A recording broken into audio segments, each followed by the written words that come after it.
In 1894, Japan went to war with China, a war that shocked the West, destroyed China's regional dominance, and announced Japan as a modern power. It was the result of dramatic internal change in Japan over 25 years that created an entirely new lens through which Japan saw the world, and what she must do to survive in it. Before we can discuss what would become known as the First Sino-Japanese War, we first have to go back. For 2 centuries, Japan had been stable, isolated, and militarily stagnant. But by the mid-1800s, this was a death sentence. The Western powers were carving up Asia and knocking on Japan's door. Discontent with the ruling Tokugawa shogunate, the feudal and military rulers of Japan for over 250 years, led to a military coup that would change the course of history. Looking to restore to power the emperor, who symbolically was the highest power in all of Japan, in 1868 a group of young samurai and military reformers overthrew the shogunate and brought to power a young Emperor Meiji, who would go on to oversee a massive overhaul of Japan and her foreign ambitions. This period, from 1868 until his death in 1912, would come to be known as the Meiji Restoration. The goal of the new government was clear: make sure that Japan does not fall prey to stronger powers. Almost immediately, Japan went from fighting a losing isolationist battle to being deeply committed to modernizing. It became a national objective to learn everything from the Western powers, from Western-style industry and shipbuilding to military reforms and economic planning. The development of a modern navy, with many ships being built in British ports, accelerated a stunningly fast national modernization. Soon, this thinking bled into Japanese foreign policy and the recognition that, with her growing strength, Japan must reach abroad to keep itself secure. The natural first step for Japan to expand its influence outside of the home islands was Korea. A historical launching point for invasions of Japan throughout history, Korea, officially known as the Kingdom of Joseon after its dynastic rulers, was a quasi-independent state. The kingdom maintained a tributary relationship with China and fell firmly into the Chinese sphere of influence. Joseon ran its own government and foreign policy, but only within limits China allowed. By the 1870s, it was squarely in the sights of Japanese foreign policy goals. The Meiji government believed that if a foreign power dominated Korea, Japan itself could easily be invaded, just as had happened centuries ago by Mongol forces sailing from Korean ports. The ruling Qing dynasty in China, however, thought of Joseon just as highly. For centuries, Chinese Confucian scholars viewed China at the top of the Confucian world order. With this arrogance came the foreign policy and worldview of the Qing government. To the Qing court, Joseon wasn't just a neighbor. It was proof that China still sat at the center of civilization. Any threat to the kingdom wasn't just a diplomatic issue, it was a threat to China's entire worldview. In 1875, after years of failed diplomacy and attempts to open up the Korean peninsula, Japan sent the gunboat Unyo into restricted waters off Korea's Ganghwa Island, almost certainly expecting the Koreans to fire. This had been the site of Korean confrontations with French and American expeditions in recent years, and it was undoubtedly the hope of the Meiji government to trigger a confrontation. Korean forces fired on a small boat sent from the Unyo to search for drinking water, and the Unyo herself engaged the Korean defenses on the island. This flashpoint led in 1876 to the Japanese demands that Joseon officially apologize and sign the Treaty of Ganghwa, an unequal treaty of commerce between the two nations.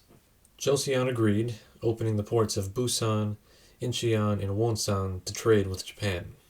Perhaps most significantly, the treaty demanded that Joseon recognize itself as an independent state, an attempt to drive a wedge between China and the kingdom. The following years would see continued attempts by the Meiji government to expand its influence on the Korean peninsula, marked by a couple of key incidents in the 1880s.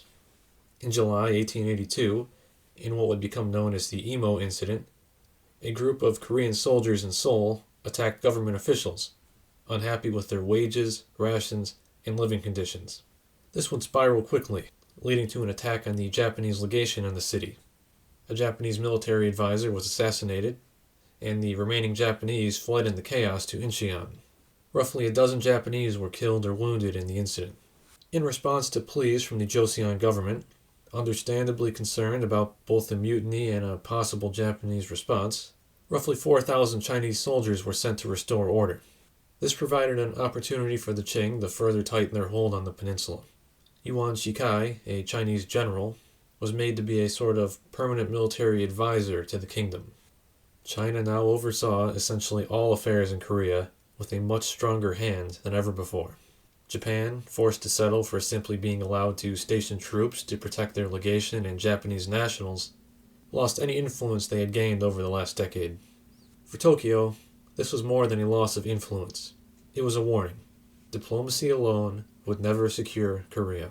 2 years after the Imo incident, on December 4th, 1884, a small group of pro-Japanese reformers attempted a bold, desperate coup in Seoul. Backed by the Meiji government, they assassinated key pro-Qing officials and declared sweeping reforms, seeking to break China's grip and align Korea with Tokyo. This would become known as the Capsin coup. Yuan Shikai and Chinese troops, already entrenched in Seoul and Korea in the Imo aftermath, moved decisively. Within 48 hours, the coup was crushed. Japan was once again humiliated. With Japan not yet strong enough for war, and the Qing government recovering from its own internal rebellions and already engaged in a conflict with the French, both sides came to the negotiating table.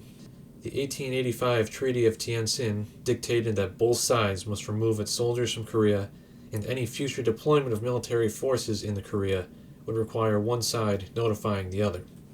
This clause in the heart of the treaty would ignite the conflict on the Korean peninsula less than 10 years later.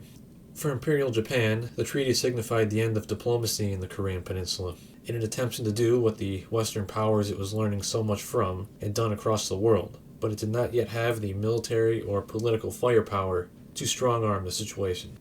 Over the next decade, Japan would continue to modernize its military and stoke nationalist flames, while planning for what in their minds was an inevitable conflict with China. Their moment came in 1894, the Donghak Uprising. Driven by deep resentment towards the corrupt Joseon court, oppressive local officials, and the crushing burdens placed on Korea's rural population, this revolt spread quickly across rural areas to major cities. The movement blended anti-government anger with a native religious ideology called Donghak, or Eastern Learning, which rejected foreign influence and condemned both Western encroachment and Chinese interference.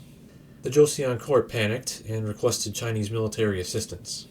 In May 1894, Beijing agreed and sent troops. But this move triggered Japan's long-feared scenario, China using instability in Korea to reassert dominance. Following the Chinese notification to send almost 3,000 troops into Korea, Japan acted swiftly. Citing its own treaty rights and strategic interests, quickly Japanese troops landed in the port of Chimolpo, took control of Seoul, and suppressed the Donghak revolt in the capital. They quickly installed a pro-Japanese government, which the Qing saw as an act of outright aggression. The stage was set for war. Japan had been preparing for this moment for decades. A weak, factionalized Korea was both a security threat and a strategic opportunity. China's deepening involvement, culminating in the Donghak crisis, convinced Tokyo that only decisive action could reshape the peninsula. The stage was set for one of the most decisive and impactful conflicts in modern history. There's still much more to uncover from this period, but we'll save that for another time. If you enjoyed this and want to see more, consider subscribing.